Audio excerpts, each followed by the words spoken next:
Argentina ആരാധകർ വലിയ ആവേശത്തിലാണ്. അത്യാവശ്യത്തിന് ചില കാരണങ്ങളുമുണ്ട്. അത്രമാത്രം ഗംഭീരമായിരുന്നു ആ കളത്തിൽ അർജന്റീന ലോക ചാമ്പ്യന്മാർ എന്ന നിലയിൽ തന്നെ കളിക്കുകയും ചെയ്തു എന്നുള്ളതാണ്. ജോസഫ് ജോർജ് ഫുട്ബോൾ കമന്റേറ്റർ, അപ്പം അനലിസ്റ്റ് നമ്മളൊപ്പം ഉണ്ട്. ജോസഫ്, ഈ അർജന്റീന ടീം ഇങ്ങനെയാണ് എന്നറിയാം. അതായത് 70-ാം മിനിറ്റൊക്കെ കഴിച്ച ശേഷം മാത്രമേ സ്കോർ ചെയ്യാൻ തുടങ്ങുന്നുള്ളൂ.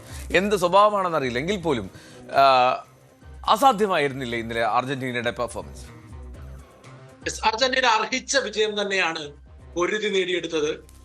ഇംഗ്ലണ്ട് ഗോൾ അടിച്ചതിന് ശേഷം കളിക്കളത്തിൽ ഒരു ടീം മാത്രമേ കളിക്കുന്നുണ്ടായിരുന്നുള്ളൂ.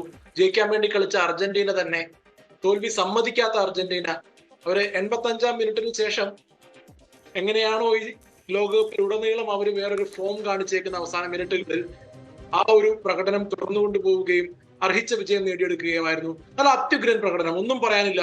ഇംഗ്ലണ്ട് ക്ഷണിച്ചു വരുത്തിയ അപകടമാണെങ്കിൽ അർജന്റീന അർഹിച്ച വിജയം. ജോസഫ്, ഈ ഏറ്റവും പ്രധാനപ്പെട്ടതായി തോന്നിയത് എനിക്ക് തോന്നുന്നു ഈ ആദ്യ 45 മിനിറ്റ് എന്ന് പറഞ്ഞാൽ കാര്യമായിട്ട് ഒന്നുമില്ല. അർജന്റീന 2 അവസരം ക്രിയേറ്റ് ചെയ്തു, ഇംഗ്ലണ്ട് ഒരെണ്ണം എന്നാണ് എൻ്റെ ഓർമ്മ. അപ്പോൾ അതിൽ പക്ഷേ പരുക്കൻ കളിയായിരുന്നു. ഇതുമൊരു ടാക്ടിക്സ് ആണോ എന്നുള്ള സംശയത്തിലാണ് ചോദിക്കുന്നത്. അതായത് തുടക്കമിടുന്നത് അർജന്റീന താരങ്ങളാണ്. അതായത് ഈ ഇംഗ്ലണ്ട് ടീമിനെ കുറച്ച് എക്സൈറ്റഡ് ആക്കുന്ന മട്ടിലേക്ക് കാര്യങ്ങളെ മാറ്റി അർജന്റീന തുടക്കത്തിൽ തന്നെ, അത് 2-3 മിനിറ്റിൽ തന്നെ പരുക്കൻ അടവുകളൊക്കെ തുടങ്ങി. തുടക്കം മുതലൊന്ന് മെരുക്കിയെടുക്കുകയായിരുന്നു എന്ന് വേണമെങ്കിൽ പറയാം. അപ്പോൾ ഈ കളി എങ്ങനെ ഒരു പരുക്കൻ കളിയാണെങ്കിൽ ഒരൊറ്റ ഗോളിൽ തീരുമെന്നുള്ള ഒരു പ്രതീക്ഷ ഇംഗ്ലണ്ടിന് കിട്ടി, തോമസ് തുഖേലിന് കിട്ടി. അപ്പൊ അതുകൊണ്ടാണ് ആ ഒരൊറ്റ ഗോളിൽ ലീഡ് കിട്ടിയപ്പോൾ പിന്നെ മൊത്തമായി ഡിഫെൻഡ് ചെയ്യാമെന്നുള്ളൊരു ചിന്ത ചിലപ്പോൾ ഒരുപക്ഷെ വന്നേക്കാം. എന്തായാലും ആദ്യ പകുതിയിൽ കളി വിരസമായിരുന്നു. പരിക്കൻ കളികളാണ് കൂടുതൽ കാണാനുണ്ടായിരുന്നത്. എന്നാൽ പോലും കാർഡുകൾ അത്രമാത്രം വന്നുമില്ല. അപ്പൊ റഫറി അത്യാവശ്യം ഭംഗിയായിട്ട് തന്നെ നിയന്ത്രിച്ചു. ഏറ്റവും ആദ്യത്തെ യെല്ലോ കാർഡ് പുറത്തെടുത്ത ഒരു റഫ് ടാക്കിളിനാണ് മെസ്സിക്കെതിരെയുള്ളത്. അതിനുശേഷമുള്ള യെല്ലോ കാർഡും എല്ലാം യെല്ലോ കാർഡ് അർഹിച്ച ടാക്കിളുകൾ തന്നെ ആയിരുന്നു, അല്ലെങ്കിൽ പിടിച്ചു നിർത്തിയ ഇടപെടലുകളായിരുന്നു. അപ്പോൾ അങ്ങനെ ഒരു പ്രതീതി സ്കലോണി ഉണ്ടാക്കുകയായിരുന്നു. ഈ മത്സരത്തിൽ വേണമെങ്കിൽ ഒരു ഗോളിന് ജയിക്കാം. പക്ഷെ ഇംഗ്ലണ്ടിന് ഇത് ആദ്യമായിട്ടല്ല ലീഡ് എടുത്തിട്ടും അവർ പരാജയപ്പെടുന്നത്. 2018-ൽ ക്രൊയേഷ്യക്കെതിരെയും ആദ്യ പകുതിയിൽ തുടക്കത്തിൽ തന്നെ അവർ ലീഡ് നേടിയിരുന്നു ഒരു ഫ്രീ കിക്കിൽ. പക്ഷെ അന്നും അവർ തോറ്റുപോയി. അപ്പോൾ ലീഡ് എടുത്തിട്ടും സെമിയിൽ പുറത്താകുന്നത് ഇംഗ്ലണ്ട് ഇത് തുടർച്ചയായി 2-ാം തവണ, 3-ാം തവണയാണ് സെമിയിൽ ഇങ്ങനെ പുറത്താകുന്നത്. അതുകൊണ്ട് ഇംഗ്ലണ്ടിന് ഇത് അനുഭവത്തിൽ നിന്ന് പഠിച്ചില്ല എന്ന് പറയുമ്പോൾ, മറുവശത്ത് അർജന്റീനയുടെ ട്രാപ്പിൽ കൃത്യമായി പെട്ടു. അവസാന മിനിറ്റുകളിൽ അവർ ആഞ്ഞടിക്കുമെന്ന് അറിയാമായിരുന്നു. എന്നിട്ടും കൂടുതൽ അപകടം ക്ഷണിച്ചു വരുത്തുകയായിരുന്നു. ഒരു ഔട്ട്ലെറ്റ് ഇല്ലായിരുന്നു ഇംഗ്ലണ്ടിന് അവസാന മിനിറ്റുകളിൽ ആക്രമിക്കാൻ. മത്സരത്തെ പറ്റി നോക്കുകയാണെങ്കിൽ ഇതുവരെ അർജന്റീന കാണിക്കാത്ത ഒരു മൂർച്ച, ഒരു സ്ട്രൈക്കിംഗ് എലമെന്റ് ഇന്നലെ ഉണ്ടായിരുന്നു. ഇംഗ്ലണ്ടിനെതിരെയാണെന്ന് ഓർക്കണം. ഇംഗ്ലണ്ട് ആക്രമണാത്മക ഫുട്ബോൾ കൊണ്ട് ഈ ലോകകപ്പിൽ ഗംഭീര പ്രയാണം നടത്തുമ്പോൾ അതേ ആയുധം ഉപയോഗിച്ച് അർജന്റീന അതിഗംഭീരമായി ഇംഗ്ലണ്ടിനെ പ്രതിരോധത്തിലേക്ക് മാറ്റി. 2-ാം പകുതിയിൽ ഈ മെസ്സിയുടെ പൊസിഷനിങ് ഉൾപ്പെടെ സ്കലോണിയുടെ തന്ത്രങ്ങൾ ആസൂത്രിതമായിരുന്നു. അത് ഗംഭീരമായി കളത്തിൽ അവർ അടരാടി എന്ന് തന്നെ പറയണ്ടേ? തീർച്ചയായിട്ടും. ഗോൾ അടിച്ചതിന് ശേഷം 88 മിനിറ്റ് കളി മുഴുവൻ നിയന്ത്രിച്ചത്, 88% പൊസഷനുമായി കളി നിയന്ത്രിച്ചത് ഇംഗ്ലണ്ട് ആയിരുന്നു, അർജന്റീന ആയിരുന്നു.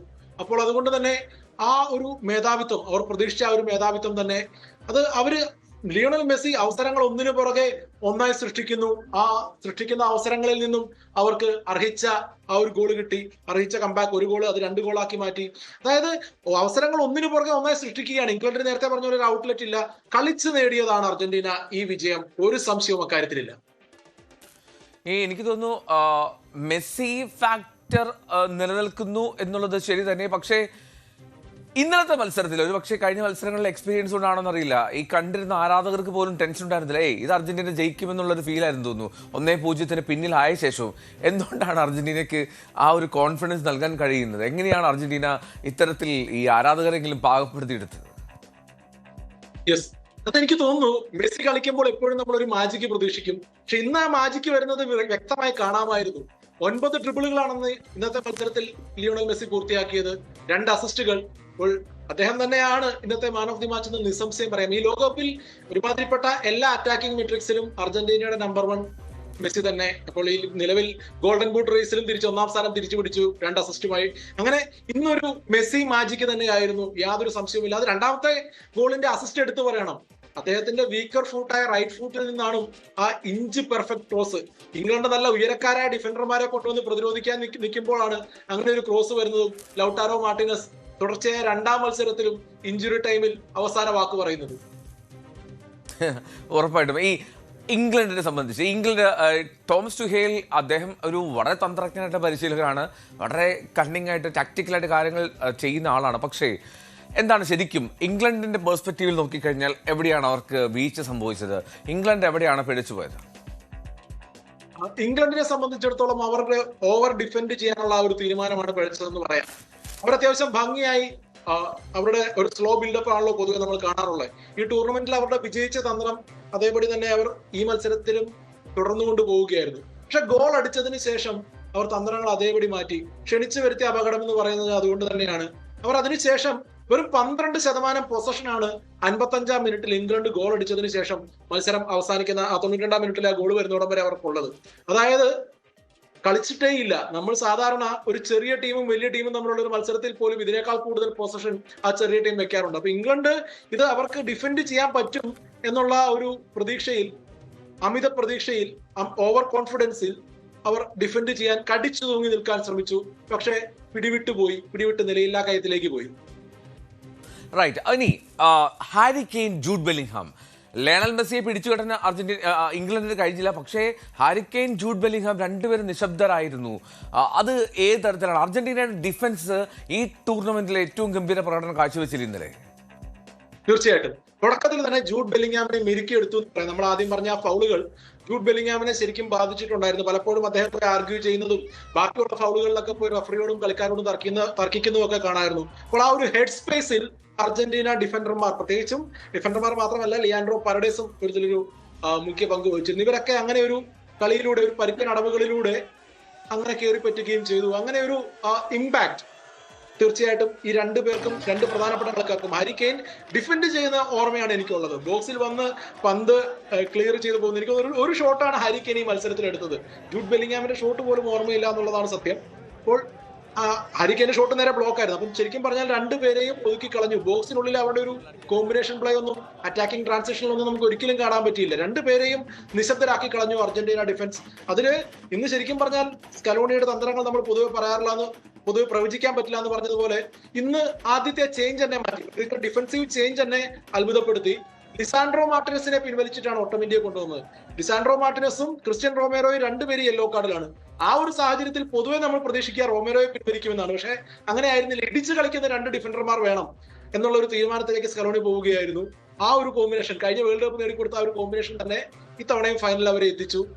അതുപോലെ തന്നെ ആദ്യത്തെ മാറ്റം അവിടെ തുടങ്ങിയാണ് അർജന്റീനയുടെ കളി മാറിയത്. ശരിക്കും പറഞ്ഞാൽ ആദ്യം നിക്കോ ഗോൺസാലസ് വന്നപ്പോൾ ലെഫ്റ്റ് വിങ്ങിൽ കുറച്ചുകൂടെ വിട്ടു വന്നു. അർജന്റീനയ്ക്ക് മനസ്സിലായി ഇവർ സിറ്റ് ബാക്ക് ചെയ്യാൻ പോവാണ്. പരേഡസിനെ പിൻവലിച്ചിട്ടാണ്, ഒരു ഡിഫൻസീവ് മിഡ്ഫീൽഡറെ പിൻവലിച്ചുകൊണ്ടൊരു വിങ്ങറിനെ കൊണ്ടുവരുന്നു. ഓട്ടോമാറ്റിക്കലി വിട്ട് കൂടി ആ ഒരു ഡിഫൻസീവ് മിഡ്ഫീൽഡറുടെ പൊസിഷനിലേക്ക് ഇറങ്ങി എൻസോ ഫെർണാണ്ടസിന് അതുകൊണ്ട് തന്നെ ഫ്രീ ആയിട്ട് ലോങ് റേഞ്ച് ഷോട്ട് എടുക്കാൻ പറ്റുന്നു. ഈ മത്സരത്തിൽ 4 ലോങ് റേഞ്ച് ഷോട്ടാണ് എൻസോ എടുത്തത്. പക്ഷെ ചുരുക്കി പറഞ്ഞു കഴിഞ്ഞാൽ ഇംഗ്ലണ്ടിന്റെ തന്ത്രങ്ങൾ പാളി, സ്കലോണിയുടെ തന്ത്രങ്ങൾ വിജയിച്ചു. എക്സാക്ട്ലി, അതാണ്. ലിയാൻഡ്രോ പരഡേസിനെ പിൻവലിച്ചവിടെ നിക്കോള ഗോൺസാലസിനെ കൊണ്ടുവരികയാണ്. പിന്നാലെ ലിസാൻഡ്രോ മാർട്ടിനസിനെ പിൻവലിച്ച് ഒട്ടമന്റിയെ കൊണ്ടുവരുന്നു. ജോസഫ് സൂചിപ്പിച്ച പോലെ സ്കലനേറ്റ അത് ഒരു വല്ലാത്ത രീതിയിലാണ് അയാളുടെ നീക്കങ്ങളെല്ലാം. അത് തന്നെയാണ് ഈ മത്സരത്തിൽ പ്രകടമായത്. Thank you Joseph for joining. മനോഹരമായിട്ടുള്ള ഒരു ഫുട്ബോൾ രാത്രിയാണ് ആരാധകർക്ക് നൽകിയത് അർജന്റീന എന്നുള്ളതിൽ സംശയമില്ല. ഇനി ഫൈനലാണ്, സ്പെയിൻ അർജന്റീന ഫൈനൽ പോരാട്ടം. ഞായറാഴ്ച രാത്രി കിക്ക് ഓഫ് ആകുമ്പോൾ ഈ ലയണൽ മെസ്സിയും സംഘവും എന്തൊക്കെ കരുതി വെച്ചിരിക്കുന്നു എന്നുള്ളത് കാത്തിരിക്കാം. മറുവശത്ത് ലമിൻ യമാലും ഒപ്പം സ്പാനിഷ് ടീമും, ഫ്രാൻസിനെ വീഴ്ത്തിയെത്തിയ സ്പാനിഷ് ടീം എന്ന് എടുത്തു പറയണം. കൂടുതൽ വാർത്തകൾക്ക് news 18 Keralam YouTube channel subscribe ചെയ്യുക.